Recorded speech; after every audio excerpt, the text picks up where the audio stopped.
Praise the lord. యేసుక్రీస్తు నామమున మీ అందరికీ నా యొక్క హృదయపూర్వకమైన వందనాలు చెల్లిస్తున్నాండి. ఇంతవరకు మనం అందరం దేవుని పాటలతో స్తుతించి ఆరాధించి గణపరిచే కృపను అనుగ్రహించిన యొక్క దేవునికి వేలాది వేల స్తోత్రం. ఆరాధనకు సహాయకరంగా మనం కొద్ది నిమిషాలు మనం వాక్యం ధ్యానించుకుందామండి. యెషయా గ్రంథము 43వ అధ్యాయము మొదటి వచనం. యెషయా గ్రంథము 43వ అధ్యాయం మొదటి వచనం.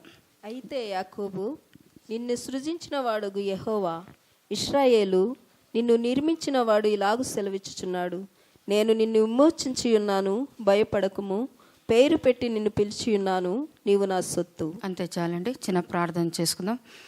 ప్రేమగల పరలోకపు తండ్రి, పరిశుద్ధుడా, మహోన్నతుడా, మహిమ కలిగిన రాజా, గొప్ప దేవ, ఆది సంభూతుడా, నీకు స్తోత్రునైనా. గత దినాలు మాసలంతా కాచి కాపాడినైనా ఈ యొక్క నూతన దినముందు, ఈ యొక్క పరిశుద్ధ దినముందు తండ్రి, ఈ యొక్క పునరుత్థాన దినముందు తండ్రి, దేవా సంఘంతో కలిసి ఈ విధంగా తండ్రి మిమ్మల్ని స్తుతించి ఆరాధించే కృపను అనుగ్రహించిన దేవా నీకు స్తోత్రునైనా. మరికొద్ది నిమిషాలు తండ్రి మేము మీ యొక్క వాక్యం ధ్యానించబోతున్నగా తండ్రి మీ యొక్క ఆత్మ సహ నడిపింపు అనుగ్రహించండి. మీరు మాట్లాడితే తండ్రి మా జీవితంలో గొప్ప కార్యాలు జరుగుతాయి కాబట్టి మీరే మాట్లాడి మా జీవితం ద్వారా మీరు మహిమ పొందుతారని చెప్పినంతో ఈ యొక్క ప్రార్థన యేసుక్రీస్తు నామమున అడిగి పొందినాం తండ్రి, ఆమేన్. యెషయా గ్రంథము 43వ అధ్యాయము మొదటి వచనం. అయితే యాకోబు నిన్ను సృజించిన వాడగు యెహోవా, ఇశ్రాయేలు నిన్ను నిర్మించిన వాడు ఇలాగు సెలవిచ్చుచున్నాడు, నేను నిన్ను విమోచించి ఉన్నాను, భయపడకుము, పేరు పెట్టి నిన్ను పిలిచి ఉన్నాను, నీవు నా సొత్తు. ఇక్కడ దేవుడు యాకోబుని ఇక్కడ ఏమంటున్నాడు? భయపడొద్దు అంటున్నాడండి. యాకోబు అంటే మనందరికి తెలుసు ఏమండి, మోసగాడు. తండ్రికి మోసం చేసినాడు, అన్నకు మోసం చేసినాడు, అన్ని విధాలుగా మోసం చేసినాడు. కానీ చివరికి తానే మోసపోయినాడు.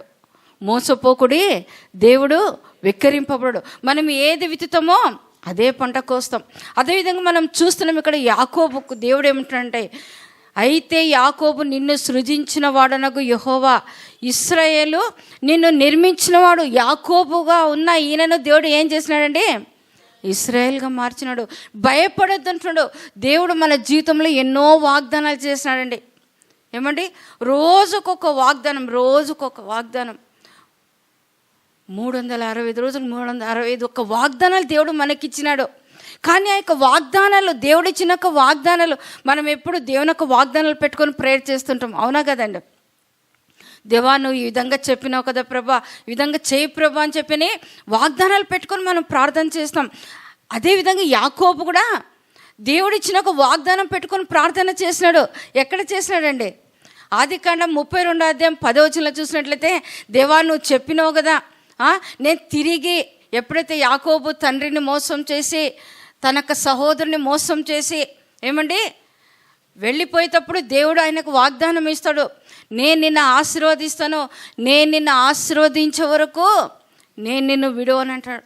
యాకోబు మోసగాడై పరిగెత్తుకొని పోతున్నప్పుడు కూడా దేవుడు ఏం చేస్తాడు? యాకోబుతో మాట్లాడి ఏమంటాడండి? నేను నిన్ను ఆశీర్వదిస్తాను అంటాడు.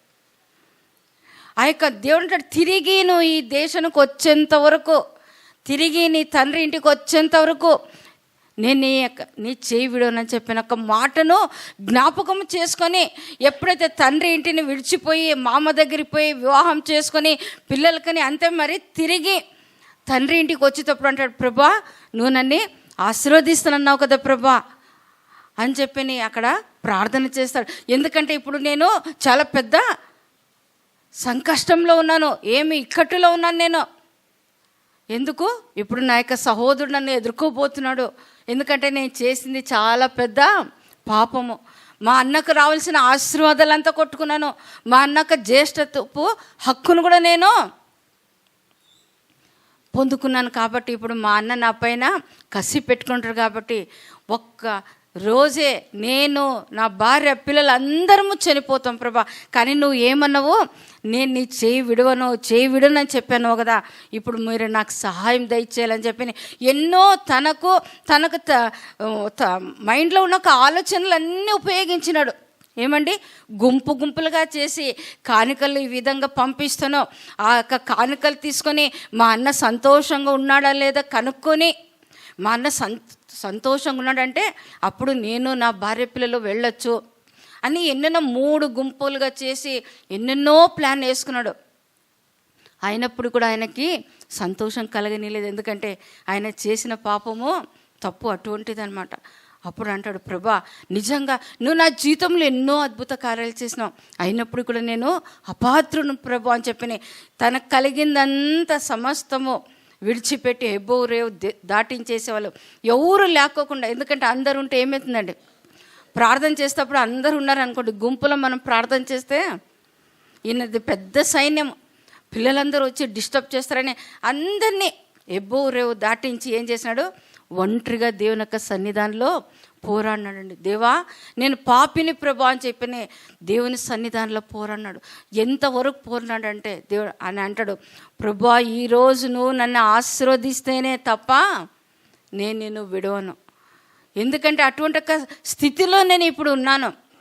ఇప్పుడు నువ్వు నన్ను రక్షించుకోకుంటే నేను చనిపోతాను. కాబట్టి ఈరోజు నువ్వు నన్ను తప్పకోకుండా ఆశీర్వదించాలని చెప్పి దేవుని యొక్క పాదాలు పట్టుకొని ఆయన పోరాడినాడు. తెల్లవారుతా ఉంది. అంతవరకు కూడా రాత్రి ఆరంభించిన ప్రార్థన తెల్లారుతుంది, అయినా కూడా విడవడం లేదు. అప్పుడు దేవుడు ఆయనతో మాట్లాడతాడు, నువ్వు నా పాదాలు విడవంటే నేను విడవను, నువ్వు నన్ను ఆశీర్వదిస్తేనే తప్ప నేను నిన్ను విడవను ప్రభా. ఇదే సమయంలో నువ్వు నన్ను ఆశీర్వదించాలా, మొరపెట్టి నేను నీకు ఉత్తరం ఇస్తానని చెప్పావు. ఎన్నో వాగ్దానాలు నువ్వు నా పక్షంగా చేసినావు కదా ప్రభా. నువ్వు ఇచ్చిన ఇక వాగ్దానాలనే పెట్టుకొని నేను ప్రార్థన చేస్తున్నానని చెప్పని దేవుని సన్నిధానంలో ప్రార్థించినాడండి. ప్రార్థించినప్పుడు దేవుడు ఏమని అడుగుతాడండి, ఆయన్ని నీ పేరేమని అడుగుతాడు. ఎందుకంటే ఒకప్పుడు ఆ పేరుని తీసుకొనే తండ్రిని మోసం చేసినాడు. కాబట్టి నీ పేరేమన్నప్పుడు ఏమంటాడండి, తండ్రి దగ్గర ఏమన్నాడు, ఏషావు అన్నాడు. ఎందుకు, ఆశీర్వాదాలు పొందుకున్న దానికి ఆస్తి పొందుకోవాలని చెప్పని మోసం చేసినాడు, అబద్ధము చెప్పినాడు. ఇప్పుడు కూడా తన ప్రాణం తప్పించుకున్నటకు మరి అదే మాటలు మాట్లాడతాడా, లేకుంటే మార్పు వచ్చిందా లేదా ఈ యొక్క వ్యక్తి జీవితంలోనే? దేవునికి తెలీదా యాకోబు పేరు ఏమని? కానీ దేవుడు అడిగినాడు, నీ పేరేమంటే ఏమన్నాడు, ప్రభా నేను యాకోబును ప్రభా, నేను ఏషావును కాదు. అప్పుడు ఏమో సంపాదించుకోవాలి, ఏదో పొందుకోవాలని చెప్పని నేను ఎన్నో మోసాలు చేసినాను, కానీ నేను యాకోబు ప్రభా, నేను మోసగాడిని ప్రభా, నేను మోసం చేసినాను ప్రభా, అందరినీ మోసం చేసినాను. దాని నుంచి నాకు నెమ్మది లేదు. ఆస్తి ఉంది కానీ సమాధానం లేదు. ఎంత ఆస్తి ఉండి మనకు ఆ సమాధానం లేకోకుంటే ఏమీ ప్రయోజనం లేదండి. ఈ లోకంలో ఉండే ఒక ఆస్తిని మనం సంపాదించుకోవచ్చు, కానీ సమాధానం సంపాదించుకోవాలంటే దేవుని దగ్గరికే రావాలా. దేవుడు ప్రయాసపడి భారం మోస్తున్నా సమస్త జనులారా నా యొద్దకు రండి, నేను మీకు సమాధానం ఇస్తా అంటాడు. మీ భారం నేను తీసేస్తాను. అంతేకాదు, ఒకడు లోకమంతా సంపాదించుకొని తన ప్రాణం పోగొట్టుకుంటే వానికి ఏం ప్రయోజనం? ఈ యొక్క ఆస్తి అంతస్తులు మన వెంట రాదు. మనము యోబు జీవితంలో చూసినట్లయితే సమస్తము కోల్పోయినప్పుడు యోబు ఏమన్నాడండి, నేను దిగంబరిగా వచ్చినాను, దిగంబరిగా పోతున్నాను. మనం ఏమి మోసుకొని రాలేదు, సంపాదించిండేది ఏమి కూడా మనము మోసుకొని పోలేము. అది అందరికి తెలిసినప్పుడు కూడా ఏం చేస్తారండి, ఇంకా సంపాదించాలా, వాళ్ళని కొట్టి వాళ్ళని మోసం చేసి వీళ్ళని మోసం చేసి సంపాదించాలని ఎన్నో ప్లాన్లు వేసి సంపాదిస్తారు, కానీ ఆ యొక్క ఆస్తి వారిని రక్షించదు. మనకు ఆస్తి అంతస్తులు మనల్ని రక్షించదని చెప్పని యాకోబు తెలుసుకున్నాడు. అందుకంటాడు, ప్రభా నేను మోసగాడిని ప్రభా, ఏమేమో ఆలోచనలు చేసి ఎంతో సంపాదించుకున్నాను, కానీ 2 భార్యలు 2 దాసీలు పిల్లలు ఎంత ఉంది, కానీ నాకు ఈ ఆస్తి అంతస్తులు అన్నీ ఉన్నాయి, కానీ నాకు సమాధానం అనేది లేకున్నట్లయిపోయింది. మా అన్నని ఎదుర్కొంటూ కూడా నాకు ఇంత ఉన్నప్పటికి కూడా మా అన్నని ఎదుర్కొంటూ నాకు ధైర్యము చాలా లేకపోతుంది. కాబట్టి ప్రభా నువ్వు వాగ్దానం చేసినావు కదా, వాగ్దానము చేసినవాడు నమ్మదగినవాడు, ఆయన మాట ఇచ్చి తప్పే దేవుడు కాదు. ఆ యొక్క విషయం తెలుసుకున్న ఒక యాకోబు దేవుని సన్నిధానంలో పోరాడినాడండి, ఒప్పుకున్నాడు, తన పాపాలు ఒప్పుకున్నాడు. ఒప్పుకున్న ద్వారా దేవుడు ఏం చేసినాడండి, దేవుడు ఆయన్ని ఆశీర్వదించినట్లుగా చూస్తున్నాం. ఇక మీదట నువ్వు యాకోబు కాదు. ఇంతవరకు నువ్వు మోసం చేసి ఏదేదో సంపాదించుకున్నావు కానీ నీకు సమాధానం దొరకలేదు. కానీ ఈరోజు నీ యొక్క పాపాలను ఒప్పుకుంటున్నావు కాబట్టి ఇక మీదట నువ్వు యాకోబు కాదు, నువ్వు ఇశ్రాయేలు అని చెప్పి దేవుడు అక్కడ ఆయనకి ఇశ్రాయేలు అని పేరు పెట్టినట్లుగా మనం చూస్తున్నామండి. అవునండి, మనం కూడా మన జీవితంలో ఎన్నో మార్లు మనము దేవుని యొక్క వాగ్దానాలు పెట్టుకొని ప్రార్థన చేస్తుంటాం. తప్పకోకుండా ప్రభా నువ్వు ఇది ఇస్తాను, నువ్వు తలగా ఉంచుతాను తోకగా ఉంచానని చెప్పినావు కదా ప్రభా, ఒకరికి ఇచ్చువారుగా నేను నిన్ను ఆశీర్వదిస్తానని చెప్పినావు కదా ప్రభా అని వాగ్దానాలు తప్పకోకుండా పెట్టుకొని ప్రార్థన చేస్తుంటాం. కానీ మనలో ఉండే ఒక బలహీనతను మనము ఒప్పుకోము. మన యొక్క బలహీనతను మనం ఒప్పుకోవాలా.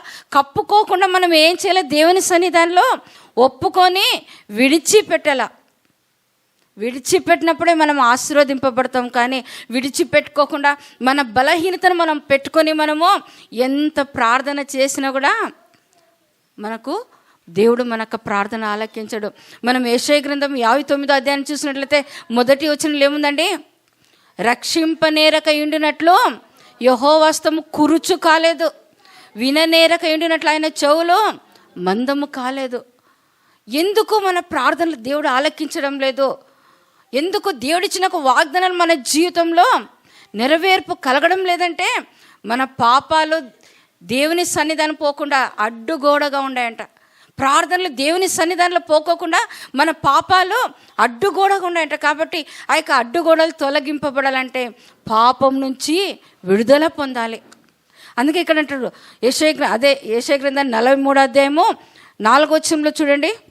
నీవు నా దృష్టికి ప్రియుడవైనందున గనుడవైతివి, నేను నిన్ను ప్రేమించుచున్నాను గనుక నీకు ప్రతిగా మనుషులను అప్పగించుచున్నాను, నీ ప్రాణమునకు ప్రతిగా జనములను అప్పగించుచున్నాను. అంతే, నీవు నా దృష్టికి ప్రియుడవైనందున గనుడవైతివి, నేను నిన్ను ప్రేమించుచున్నాను గనక నీకు ప్రతిగా మనుషులను అప్పగించుచున్నాను, నీ ప్రాణము ప్రతిగా జనులను అప్పగించు. దేవుడు మనల్ని ఎంత ప్రేమించినాడంటే అంతకు ఈ లోకంలో ఎవ్వరు కూడా ప్రేమించలేరండి. అందుకే యోహాను రాసిన సువార్త 3వ అధ్యాయము 16వ వచనంలో ఏముందండి? దేవుడు లోకమును ఎంతో ప్రేమించినాడు. ఊరికే మాటతో ప్రేమించినాడండి. ఇక్కడ అంటాడు మనుషులు నిన్ను అప్పగించి ఉన్నాను అంటాడు. కానీ అక్కడ ఏం చేసినాడు? ఆయన మనలను ప్రేమించి ఆయన ఏం చేసినాడు? తన ఏకైక కుమారుని లోకానికి పంపించినాడు. ఎందుకు? మన పాపముల నిమిత్తము, మనము చేసిన అతిక్రమముల నిమిత్తము, మన యొక్క దోషముల నిమిత్తము.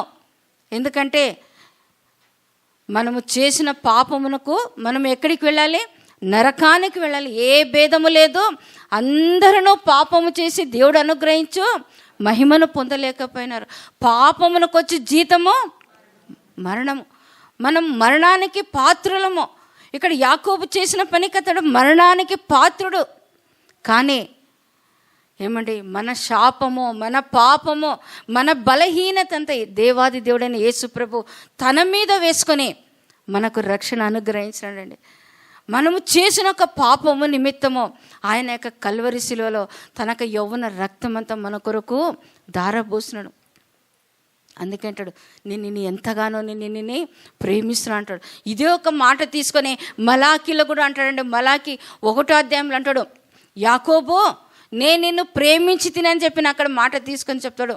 నేను నిన్ను ప్రేమించి తిని, మీ అన్నను నేను ద్వేషించి తిని. అతడు పెద్దోడైనప్పుడు కూడా అతన్ని ద్వేషించి నేను నిన్ను ప్రేమించినాను. నువ్వు మోసగాడు అయినప్పుడు కూడా నేను నిన్ను ప్రేమించినాను. ఎందుకంటే నువ్వు దేవుని సన్నిధానంలో వచ్చి నువ్వు పశ్చాత్తాపడ్డాడు. హెబ్రీ రాసిన పత్రికలో కూడా మనం చూసినట్లయితే ఏశావుని ఏమని చెప్తాడండి దేవుడు? జ్యేష్ఠత్వపు హక్కును అమ్ముకొనిన భ్రష్టుడు. ఎవరు? ఏశావు. ఒక్క పూట ఆహారం కొరకు తన జ్యేష్ఠత్వపు హక్కును అమ్ముకున్నాడు. ఏమండి, ప్రాణం కొరకు ప్రాణం ఏడబోతుందని దేవుని ద్వేషించిన వాళ్ళు, అయ్యో లేదండి నేను యేసు ప్రభుని నేను నమ్ముకోలేదండి, ఊరికే నామకార్థంగా పోయేస్తున్నానని అంటుంటారు. నువ్వు మనుషులు ఎదుట నన్ను మీరు ఒప్పుకోలేదంటే నా తండ్రి ఎదుట కూడా నేను మిమ్మల్ని ఒప్పుకోనంటాడు. అవునండి, శ్రమలు వచ్చినప్పుడే మనం నిలబడాలి. నువ్వు నిజంగా యేసు ప్రభు బిడ్డవా అన్నప్పుడు మనం ఏమనాలి? అవునండి, నువ్వు నన్ను చంపినా పర్వాలేదు, మనం ఎప్పటికైనా ఈ లోకంలో ఒకరోజు చనిపోవాల్సిందే. దేవుని కలిగి మనం చనిపోతే మనం పరలోకానికి వెళ్తాం. దేవుడు లేకుండా చనిపోతే మనము నరకానికి, నిత్య నరకము, అగ్ని ఆరదు, పురుగు చావదు.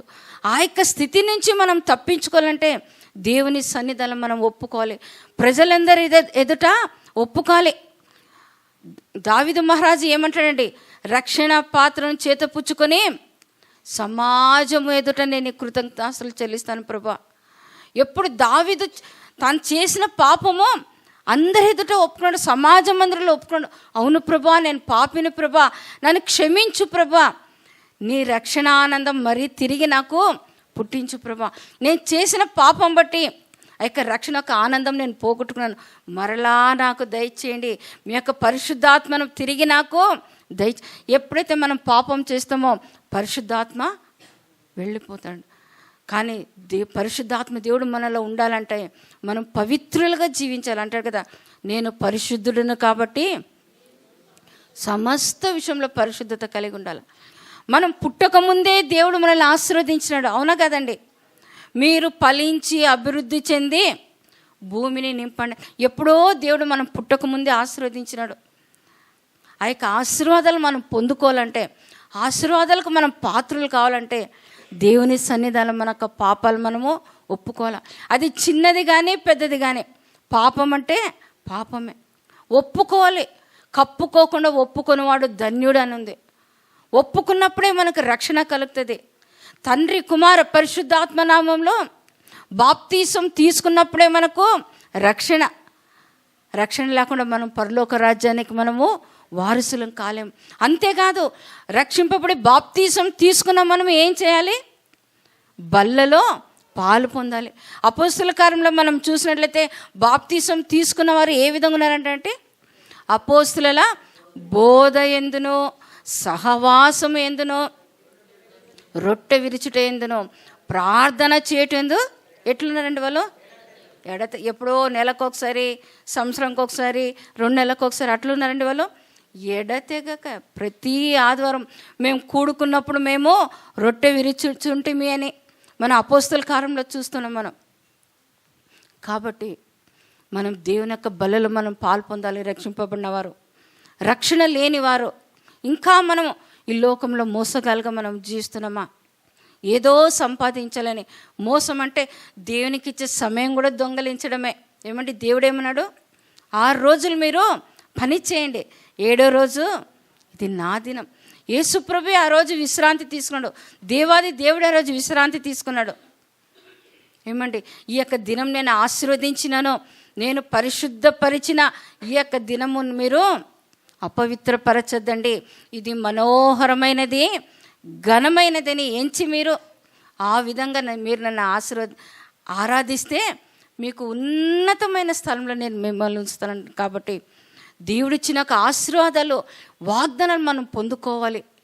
మనం పుట్టకముందే దేవుడు మనకు అన్ని వాగ్దానాలు ఇచ్చినాడు, ఆశీర్వాదాలు ఇచ్చినాడు. ఆ యొక్క వాగ్దానాల ఆశీర్వాదాలు మనం పొందుకోవాలంటే మనలో ఉన్న యొక్క బలహీనతను, మన యొక్క పాపాలని దేవుని యొక్క సన్నిధానంలో ఒప్పుకున్నట్లయితే మన దేవుడు నమ్మదగిన దేవుడు అండి. ఎవరిని కూడా ఆయన త్రోసివేసే దేవుడు కాదు. లోబడని పిల్లల కొరకు ఆయన దినమంతా చేతులు చాచి పిలుస్తుంది. ఎందుకంటే నా పిల్లలు మీ కొరకు నేను ప్రాణం పెట్టినాను, మీరు దూరం వెళ్ళొద్దండి, మీరు నా దగ్గరే ఉండాలి. తల్లిదండ్రులుగా ఉన్నాం మనం, మన పిల్లలు దూరంగా ఉన్నప్పుడు మనం మర్చిపోతామండి? లేదు, వాళ్ళు తిరిగి వచ్చేంత వరకు వారి కొరకు ఎదురు చూస్తుంటాం. అదేవిధంగా దేవాది దేవుడు మన కొరకు ఎదురు చూస్తున్నాడు. కాబట్టి ఇంకా మనలో ఎక్కడైనా అటువంటి అపవిత్రత ఉంటే, పాపం ఎడలా ఆ యొక్క బలహీనత నుంచి విడుదల పొంది దేవుని యొక్క సన్నిధానంలో ఒప్పుకొని మారు మనసు పొంది రక్షింపబడి ఆ యొక్క బలలో పాలు పొంది దేవుని నుంచి వచ్చాక ప్రతి ఒక్క ఆశీర్వాదాలు పొందుకొని మనం ముందుకు సాగుదామండి. దేవుడి యొక్క వాక్యాన్ని ఆశ్రయించి దీవించును గాక. ఆమెన్.